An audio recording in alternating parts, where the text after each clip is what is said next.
Ils étaient près de 1000 mercredi dernier à l'Élysée-Montmartre, venus assister à l'unique meeting de la maire sortante. Nous ouvrons une voie nouvelle pour vivre la ville autrement, dans un Paris solidaire, un Paris qui respecte la nature et le vivant, un Paris qui donne la parole à ses habitants.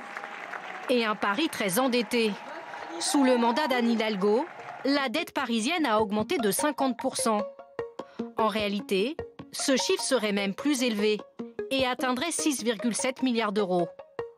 Plusieurs médias reprochent à Anne Hidalgo de maquiller la dette de Paris et d'utiliser des tours de passe-passe budgétaires pour renflouer les caisses parisiennes. Au cœur de la polémique, des biens vendus par la mairie à des bailleurs sociaux qui les labellisent en HLM. Ces offices HLM paient en retour 30 ans de loyer anticipé à la mairie de Paris.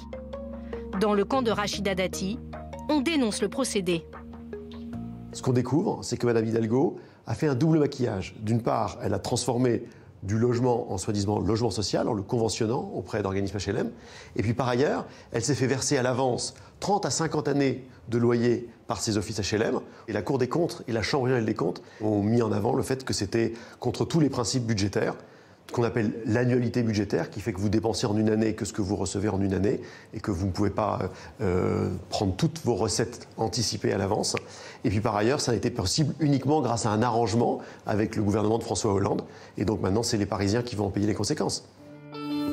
Un arrangement effectivement légal depuis un décret du 27 novembre 2015. Selon le Canard enchaîné, en 4 ans, la mairie de Paris aurait récupéré plus d'1 milliard d'euros avec ce système de loyer anticipé. Ce qu'il faut comprendre, c'est que cette somme, ce n'est pas pour nous la mettre dans la poche. C'est parce que nous avons besoin maintenant de cet argent, précisément par exemple, pour financer tous les programmes de rénovation énergétique, pour financer la transition écologique. Et donc, au lieu de contracter de la dette, nous mobilisons les moyens financiers qui sont à notre disposition pour pouvoir financer ces investissements.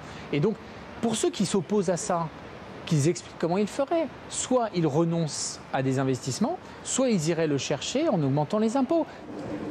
En pleine campagne, les renoncements sont rares et les promesses pèsent des milliards.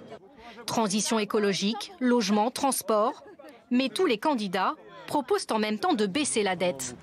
Non, je vous donne mon programme, madame. Merci beaucoup, madame.